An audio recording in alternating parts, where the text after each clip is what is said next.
Hello friends, बरायबाय चेनेलाव फिन खनसेबाव दायो नोंथांमोना नायगासिनो दङ बडो जब इनफो अफिशियल इउट्यूब चेनेलाव दा गुड निउस होनजायो बेनो जाबाय BTC आव गोदान साख्रि बेनो जाबाय Gr-3 Gr-4 होग्रा जेरावनोखि जोंहा मिथिगौ जे CSB दा CSB निफ्राय मोनसे नोटिस जोङो भाइरेल नोटिस मोनगासिनो दङ बेनो जाबाय गोदानै बडी खालामबाय चेयारमेन आरो मेम्बार्सफोरखौ दा Gr-3 Gr-4 साख्रि मोनसिगोन दा माब्ला मोनगोन एपइन्टमेन्ट लेटार्सआ बेनो जाबाय रिप्रसेस एबा रिस्टार्ट बेनो जाबाय Gr-3 आरो Gr-4 साख्रि दा निउ इयाराव गुड निउस एबा गोदान बोसोराव साख्रि मोनगोन नामा एबा BTC जेनेखि जोंहा एप्रिल दानाव आसाम विधानसभा BTC आवबो इलेक्सन दङ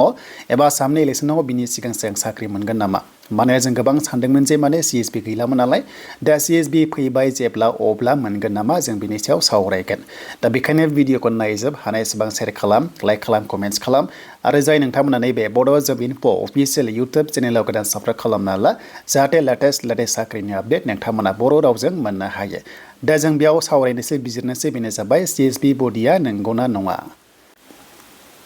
दायो जों फैबाय CSB पर्टेलाव आरो फैनाय लोगो लोगो जोंहा कैंसेलेशन नोटिसआ सिगांनि CSB दंमोन ना बेखौ कैंसेल खालामनाय नोटिसआ जों बेवहाय मोनदोंमोन दा गोदानै फैनाय CSB बडिया जोंहा बाव आपल'ड जासिगोन दा बावैनो जुदि नंगौब्ला दा नंगौना नङा जों बेखौ बिजिरग्रोनांगोन आं बाव 100% नंगौबो बुंनो हाया मानोना बेखौ मोनदों ससियेल मिडियायाव बेनो जाबाय फेसबुक पेज एबा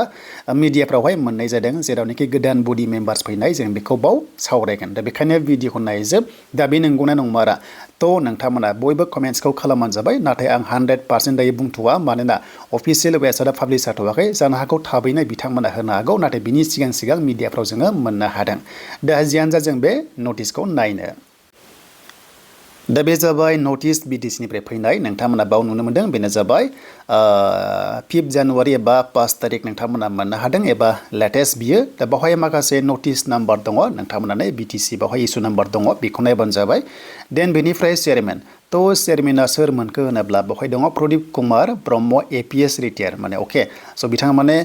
गसाइगावनि बावहाय बुंदों गसाइगाव कलेज रड होनना बुंदों पोस्ट अफिस गसाइगाव बेनिफ्राय चेयारमेन बिथांनो माने रेसपन्सिबिलिटि एबा पस्टखौ होनाय जाबाय थांनाय बारनि चेयारमेना आं जेनेखि नुदोंमोन तामुलपुरनि जानांगौमोन बाट एबार जाबाय चेन्ज खालामनानै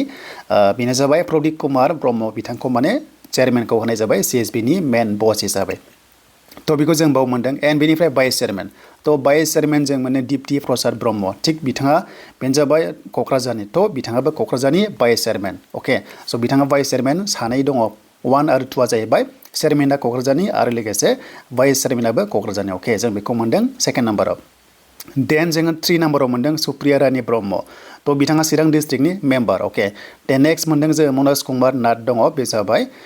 बिथाङा बाक्सानि तो मेम्बार एन्ड बेनिफ्राय सन्तोष कुमार साहा दङ बिथाङा जाबाय उदालगुरि स' बिथाङा जाबाय उदालगुरि दा बेवहाय नै नाम्बार 5 आव दङ बेनो जाबाय उदालगुरि बेनिफ्राय खौरां साइडनि बियो साहा साइडनि दङ टाउननि साहा खौरां तो नोंथांमोना मिथिखागौ एन्ड नेक्स्टआव फैबाय मालती रानी नार्जारी बिथाङा क'क्राझारनि फिन खनसेबाव क'क्राझारनि मेम्बार आरोबाव जों मोनबावदों देन नेक्स्टआव 7 नाम्बाराव दङ निपेन सूत्रधर एबा रिपेन सूत्रधर तो बिथाङा जाबाय चिरांनि अके मेम्बार देन बेनिफ्राय लाटा लाक्रा होनना बुंदों स' आइ थिंक बियो आदिबासि जागोन तो बे जाबाय मेम्बार आरो बे जाहैबाय क'क्राझारनि स' बिथाङाबो क'क्राझारनि एक्सुवेलि बे आदिबासि नङागोन लाक्रा टाइटेल एक्सुवेलि नेपालि जागोन अके स' गरखानि बियो जागोन देन महन चन्द्र बसुमतारी स' महन चन्द्र बसुमतारी बे जाबाय बाक्सानि मेम्बार अके देन नेक्स्ट 10 तो 10 जों मोनदों तरुणी कान्त मदाहि स' मदाहि माने मदाहिनिफ्रायबो माने मोनदों बे जाबाय बाक्सानि अके देन बेनिफ्राय जों मोनबावदों फिन खनसेबाव रिफेन दैमारि बे जाबाय उदालगुरिनि स' आइ थिंक बियो एक्स MCLA जागोन सिगां रिफेन दैमारि दङमोन बेनो जागोन तो नोंथांमोना कमेन्ट्स खालामबानो जाबाय बे जाबाय मेम्बार्स गासै 11 जन दायो होनायखौ नुनो मोनदों देन बेनिफ्राय मेक्सिमाम दङ क'क्राझारनि बांसिन दङ देन नेक्स्टआव फैबाय बे जाबाय जों बाव नायोब्ला नटिसखौ नायोबा इनिशियेलि 1 इयारनि थाखाय होथ'दों नाथाय बियो उनावहाय एक्सटेन्ड जागोन होनना बुंदों माने बारायबाय थागोन बेखौ बुंदों आरो अके तो बेखौ जों मिथिबाय दानिया बाव गोबांथार माखासे गाइडलाइन्स लिरदों जों बेखौ दोनथ'नानै दानिया माखासे प्रसेस बेनो जाबाय Gr-3 Gr-4 दा बेयाव नायदो नै बिथांमोननि पावारा स' बेनो जाबाय बिथांमोननि पावारा सेल्फ कन्डाक्ट दा डाइरेक्ट रिक्रुटमेन्ट प्रसेस होनना बुंदों अके बेनो जाबाय Gr-3 आरो Gr-4खौ डाइरेक्ट रिक्रुटमेन्ट होनो हायो नाथाय APC पस्टखौ माने हानाय नङा जास्ट Gr-3 आरो Gr-4 पस्टखौ माने इन्टारभिउ लानो हागोन BTCआ आरो गावनो साख्रि होनो हानाय बावहाय माखासे पावार दङ स' बेखौ जों बाव मोनदों दा बेनो आरो नोंथांमोना मिथिबाय बाव गोबांथार गाइडलाइन्स लिरदों आं बेखौ बुंथ'ला देन बेखौ जोङो उनावहाय सावरायबाय थागोन दा बाथ्राया बेसो बे नंगौना नंमारा स' बावहाय नायोबा लास्टआव प्रिन्सिपाल सेक्रेटारिनि बावहाय साइन दङ स' नोंथांमोना बावहाय मोननो हादों नै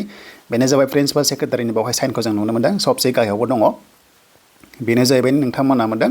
बे टाइपनि आरो दा बावहाय गोबां रोखोमनि बावहाय दङ नै माखासे कपि खालामनाय दङ दा बेखौ नायबानो जाबाय आरो इसु डेट दङ दा जुदि बाथ्राया जुदि नंगौब्ला ओरैबायदि मोजां जासिगोन माने BTCनि जिनोखि पेन्डिं थानाय स' पेन्डिं थानाय Gr-3 लोगोसे नोंथांमोननि Gr-3 आरो Gr-4 बियो प्रसेसा जाफिनसिगोन आरो बे साडेनलि थाबैनो जानो हागौ जिनोखि थांनाय बार डिग्री लेभेलाव रल नाम्बार ओंखारखानाय अके जिनोखि रिटिन पास जानाय नोंथांमोननि स्किल टेस्टनि थाखाय रेडि जाबाय था साडेनलि स्किल टेस्ट लानो हागौ आरो नोंथांमोननो एपइन्टमेन्ट लेटारखौ होनो हागौ आरो दा बेखौ थाबैनो अफिसियेल नटिसआ पाब्लिश जायोबा फिन खनसेबाव नोंथांमोना लोगो मोनबावगोन बेनो जाबाय बड' जब इनफो इउटुब चेनेलाव